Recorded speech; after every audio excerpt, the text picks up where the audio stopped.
Friends, good morning and welcome back to my YouTube channel. So, vlog to আজি ঘৰৰ পৰা start কৰিছো। চাহ বনাব ষ্টাৰ্ট কৰিছো। বৰ্তমান অলপ চাহ বনাই আছো। আৰু চিৰা ধৰিছো, খাব লাগিব অলপমান।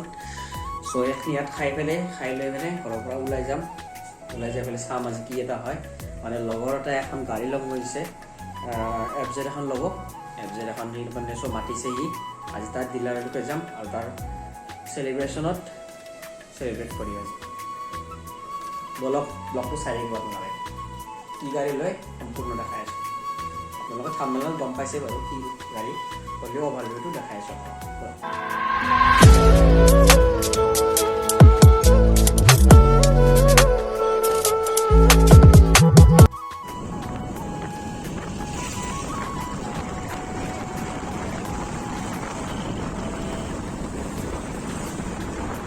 আৰু বৰ্তমান এনেকৈ যাই আছোঁ নীলকমলৰ মই বাইকত তাৰ বাইকখনে ওলাই আনিব ক'লোঁ সো এয়া পাইছোঁ আমি আহি ৰেলৱে ষ্টেচনৰ বেক চাইড মানে নলবাৰী ৰেলৱে ষ্টেচনৰ বেক চাইড পাইছোঁ আহি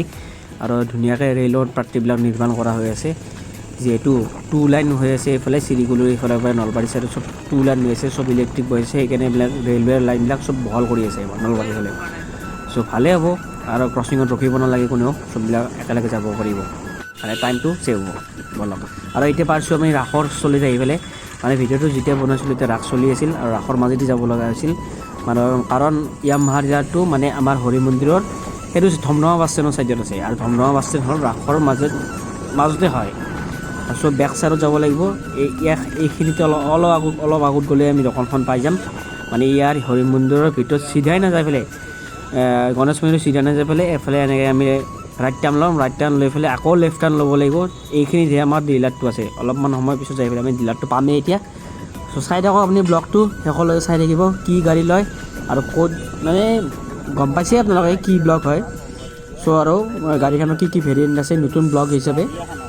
তাৰ নতুন গাড়ী হিচাপে এটা গৈছোঁ ব্লগ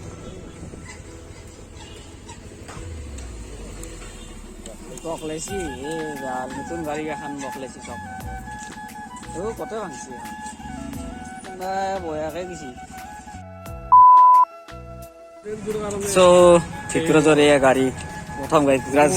এয়া ধীরাজ মজা লাগছে হুইল কেটা চাক হুইল কেটা এফজেডএস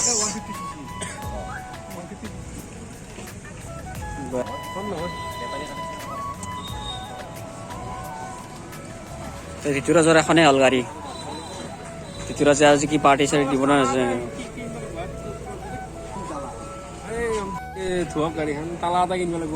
তালা কিনিবি ৰ এতিয়া আজি বাইকখন ললি কিমান পৰিল হা 146,500 গোটেই ডকুমেণ্টছ দিছে নে ডাউন পেমেণ্ট দিছে নে কিমান দিলি ডাউন পেমেণ্ট গোটাই কি কয় কেছে লৈ ল কেছ ললি আৰু লেখাটো মৰি থাকে টেনশ্যন নাথাকে আৰু তোৰ বস্তুবিলাক সোনকালে পাবি এটা ভালকৈ ত' গোটেই কাগজখিনি ৰেডি পত্ৰ হৈ আছে গোটেই কাগজখিনি ৰেডি পত্ৰ হৈ আছে আৰু এতিয়া বৰ্তমান গাড়ীখন ৱাশ্বিং কৰি আছে ৱাশ্বিঙত যায় আছে এতিয়া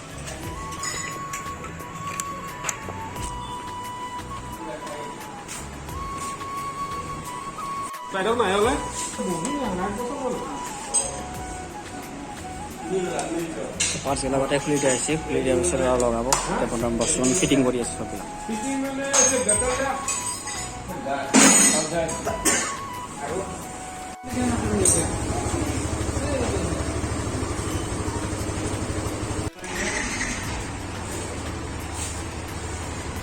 বৰ্তমান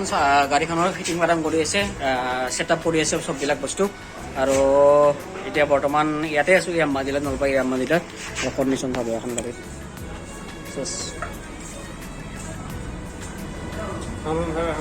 বেয়া লাগে দেই বেয়া লাগে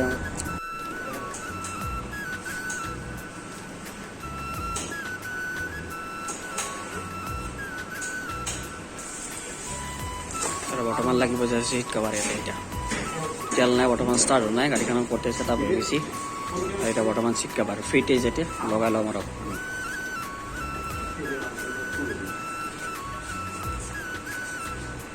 বনাইছিলোঁ এখন লাইটটো চাওক এখন লেপটপ সব করা চলছে একদম বড় রেডি হয়ে গেল সব শার্ট শার্ট দিয়েছে একদম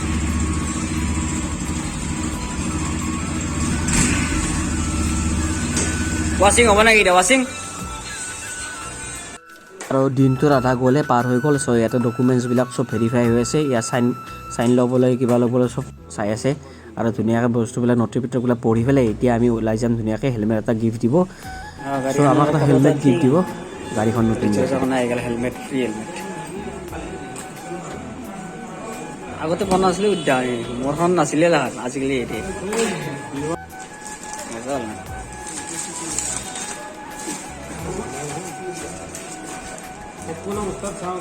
হেলমেট ষ্টিল বাটৰ পাইছে হেলমেট এয়া নতুন হেলমেট ফ্ৰী হেলমেট আৰু বৰ্তমান এতিয়া পোৱা হৈছে নহয় নাই গাড়ীখন চাই লওঁ ফটাফট যাই থাকোঁ চ' ধুনীয়াকৈ গাড়ীখন লৈ গ'ল তুৰাজ লগত মা ডিলাৰৰ পৰা আৰু এতিয়া আমি যাম গাড়ীখন ধোৱা হৈ গ'ল বঢ়িয়াকৈ হেলমেটটো লৈ লওঁ নতুন হেলমেট হেলমেট চেলমেট লৈ হেলমেটটো পিন্ধি লওঁ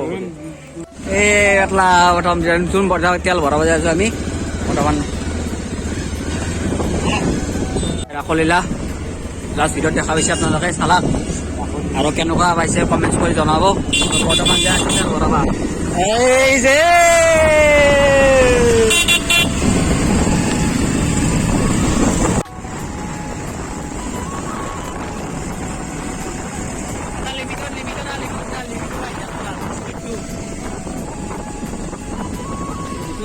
নতুন বাইক কিমান মজা লাগিব তাৰ যোৰাজৰ প্ৰথম তেল দেখানত ফাৰ্ষ্ট তেল আহি গ'লো তেল দিব প্ৰথম তেল দিবতো তেল নাই কাৰণে আৰু এইটো কৰা পায় আকৌ নোখোৱা লাগিব એટલે খুৱাব লাগিব এতিয়া নতুন পাৰ্টি চ' ফাইনেলি কটালোঁ হেলমেটটো আৰু যোৰাজ মিনি কংগ্ৰেচুলেশ্যন নতুন বাইকৰ কাৰণে আমি আছোঁ বাৰু কথা নাই কাৰণ এতিয়া মই চলাওঁ আমি অলপ এতিয়া নচলাওঁ এতিয়া খালি এতিয়া অলপ পূজা উজা কৰিলে কাৰণ ধুনীয়াকৈ পাৰিলে ছাৰ আবেলি লগ পাম চ' এইটোৱে আছিল আজি ব্লগটো চ' আশা কৰিলোঁ ভাল পালে লাইক কমেণ্ট শ্বেয়াৰ কৰিব আৰু মোৰ চেনেলটো ছাবস্ক্ৰাইব কৰোঁ তো এখন ধন্যবাদ